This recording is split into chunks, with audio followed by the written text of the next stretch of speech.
কবরের মানুষগুলি কবরের আযাব তারা দেখতে পাইতো, তাহলে দুনিয়ার নিজাম বন্ধ হয়ে যেত।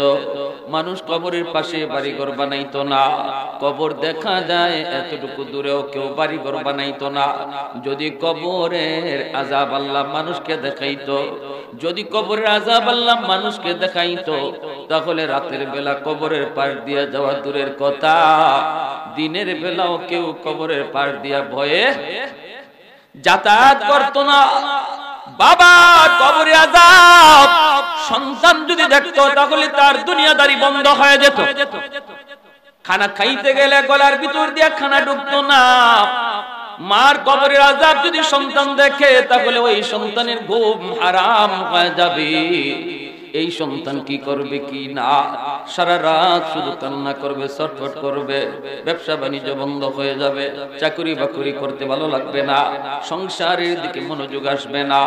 যদি মায়ের আযাবের দৃশ্য কোনো সন্তান দেখতো, এজন্য মালিক আল্লাহ পাকের সিদ্ধান্ত, দুনিয়ার মানুষকে কবরের আযাব দেখানো যাবে না। কিন্তু মাঝে মাঝে আল্লাহ কাউকে কাউকে দেখায়। এর ভিতরে আমার মায়ার নবী, দয়ার নবী, জোরে বলি সুবহানাল্লাহ। আবার মাঝে মাঝে দেখবেন কবরের উপর, কবরের পাশ থেকে গরু ছাগল দৌড় দেয়, হায়ওয়ান টের পায়, হায়ওয়ানগুলি কবরের ভিতরে আযাবের আওয়াজ টের পায়। আল্লাহ নবী, রহমতের নবী, মায়ার নবী বলেন, সাহাবীরা একটু থামো, এই কবরের ভিতরে আযাব হইতেছে, আমি নবী যদি চলে যাই, তাহলে রহমতের নবী হই কেমন করে? রহমতের নবী কবরের পাশ দিয়ে যাবে, অথচ কবরে আযাব হবে হয় না। আমার নবীর একজন নায়েবে রাসূল, একজন আলেম যদি কবরের পাশ দিয়ে যায়, নবী বলেন 40 দিন আল্লাহ ওই আলেমের উসিলায় কবরের আযাব আল্লাহ maaf করে দেয়। সেখানে রহমতের নবী কবরের পাশ দিয়ে নবী চলে যাবেন, আর এই কবরের মধ্যে আযাব হবে হয় না। আল্লাহ নবী কই, মালিক হয় না, হয় না, মালিক হয় না। আমাকে তুমি রহমতের নবী বলেছো, রাহমাতুল লিল আলামিন, তুমি আমাকে বলেছো রহমতের নবী কবরের পাশ দিয়ে যাবে, আর কবরে আযাব হবে হয় না। আল্লাহু আকবার, জোরে কও। ও মালিক, আমি তোমার কাছে ওই যুবকের জন্য একটু আবদার করলাম গো মালিক, তুমি তার কবরের আযাবটা বন্ধ করে দাও। সাহাবায়ে কেরাম মায়ার নবীর সাথে আমিন আমিন বললেন। আল্লাহ তুমি আমার নবীর দোয়া কবুল করো। কিন্তু না না, নবীর দোয়ার পরেও দেখা গেল কবরের আযাব বন্ধ হয় না। নবী বলেন, সাহাবীরা আবারও আমি হাত উঠাবো, তোমরা আবারও আমার সাথে হাত উঠাও। সাহাবায়ে কেরাম আবারও মায়ার নবীর সাথে হাত উঠাইলেন।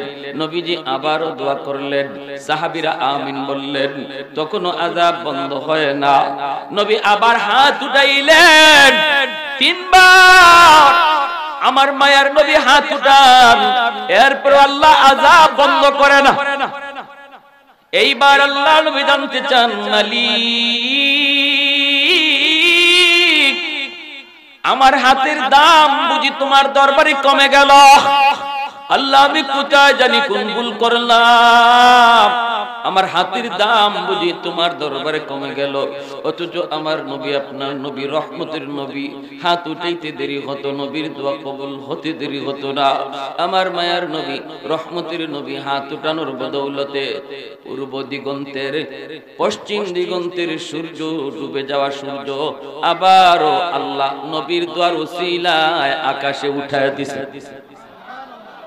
তাহলে নবীর হাতের দাম আসেনি না নাই? আর একটু দূরে কোন আসেনি না নাই? নবী হাত উঠাইতে দেরি হয়, কবুল হতে দেরি হয় না।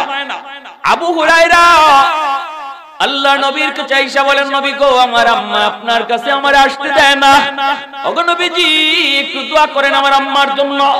নবী বলেন, তুমিও হাত উঠাও। নবী হাত উঠায়, আল্লাহুম্মা দি উম্মা আবি হুরায়রা, আল্লাহ তুমি আবু হুরায়রার মাকে হেদায়েত দাও। আবু হুরায়রা বলেন, আমি মুনাজাত ছেড়ে দিলাম, দৌড় শুরু করে দিলাম বাড়ির দিকে। সাহাবীরা জিজ্ঞেস করি, আবু হুরায়রা সবাই হাত উঠিয়েছে নবীর সঙ্গে, তুমি কোন মুনাজাত ছেড়ে দৌড়ো? আবু হুরায়রা কয়, আমি দেখতে চাই আমি আমার বাড়িতে আগে যাই নাকি নবীর দোয়া আগে যায়। দরজার সামনে যায় আবু হুরায়রা মাকে ডাক দিলেন। মা ভিতর থেকে মা আওয়াজ দেয়া কই, বাবা আবু হুরায়রা একটু অপেক্ষা করো, মা গোসল করে পবিত্র হইয়া নেই। দরজা খুইলা আবু হুরায়রার মা মুস্কি হাসে কই, বাবা রে আমাকে মায়ার নবীর দরবারে নিয়ে চলো। এতদিন আমি আমার মায়ার নবীর চিনি নাই বাবা, এখন আমি চিনেছি বাবা, আমার অন্তরের মধ্যে নূর জ্বলে উঠছে, আমি আর দেরি করতে চাই না। সাথে সাথে মা সন্তানের সাথে নবীর হাতে হাত রেখে কালেমা পড়ে মুসলমান হয়ে যায়। তাবুকের যুদ্ধ ফিরার পথে আল্লাহর নবী রহমতের নবী বিশ্রাম নিলেন। আলী রাদিয়াল্লাহু তাআলা আনহু উরুতে আমার নবী ঘুমায় রইলেন, মায়ার নবী ঘুম পারলেন। আলী রাদিয়াল্লাহু তাআলা আনহু আল্লাহর নবীকে নিজের উরুতে ঘুম পাড়ায় দিলেন। সূর্য ডুবে গেল, অথচ আলী আসরের নামাজ পড়েন নাই। আলী রাদিয়াল্লাহু তাআলা আনহু মনে মনে ভাবতেছিলেন হয়তো নবী একটু করে ঘুম থেকে উঠে যাবেন, এরপরে আমি আসরের নামাজটা পড়ে নিব। কিন্তু আমার মায়ের নবী ঘুমায় গেছেন আর চোখ খুলেন নাই। এইদিকে আলী ও মায়ের নবীর ডাক দেন নাই। কেমন করে তিনি ডাক দিবেন? আলী মনে মনে কয়, আলী রে, এ আলীর মন তুই একটু বল না, তোর কি নামাজ কাজা হয়ে যাবে নাকি নবীর ঘুম ভাঙাবি? কোনটা করবি তুই ক? নবীর ঘুম ভাঙাবি নাকি তোর নামাজ কাজা হয়ে যাবি? আলীর মন ডাক দেয় কয়, আলী রে সাবধান, নামাজ কাজা হলে কাজা পড়া যাবে, কিন্তু আমার মায়ার নবীর ঘুম ভাঙাবি না, আমার রহমতের নবীর ঘুম ভাঙাবি না। যেই নবীর উসিলায় আল্লাহ কায়নাত বানাইলো, ওই নবীর ঘুম ভাঙায় তুই কষ্ট দিবি না। সূর্য ডুবে গেল, মায়ার নবী দয়ার নবী ঘুম ভাঙলো। এইবার নবী যে আলীর চেহারার দিকে তাকায় বলতেছেন, আলী চেহারায় কই তুমি আসরের নামাজ পড়ো নাই? পেরেশান পেরেশান লাগে। আলী বলেন, নবী গো ঠিক বলেছেন, আসরের নামাজ আমি পড়তে পারি নাই, সূর্য ডুবে গেল। নবী বলেন, আলী কেন আমাকে ডাক দিলি না? আলী কয়, নবী গো আমার মন মানে না, আমার মন মানে না গো নবী, এজন্য আপনারে ডাক দেই নাই। আল্লাহর নবী রহমতের নবীকে কেন কয়, আপনার ঘুম ভাঙলে আপনার কষ্ট হবে, এজন্য আপনাকে আমি ঘুম ভাঙাই নাই। নামাজ কাজা হয়েছে, হয়ে যাক, কাজা পড়ব, তবু আপনার ঘুম ভাঙে কষ্ট দিতে রাজি না। এই কথা বলতেই মায়ার নবী হাত দুইটা আকাশের দিকে উঠায় দিয়েছেন আর বলতেছেন, মালিক আজ আমার আলী আল্লাহ আমার আরামের দিকে খেয়াল করার কারণে নামাজ তার কাজা হয়ে গেছে, তোমার সূর্য পূর্ব পশ্চিম দিগন্তে ডুবে গেছে। ও মালিক, সূর্য তোমার কথায় চলে, সূর্য তোমার কথায় উঠে, আমি এত কিছু বুঝি না, আমার আলীর জন্য সূর্য আবার তুমি আকাশে উঠায় দাও।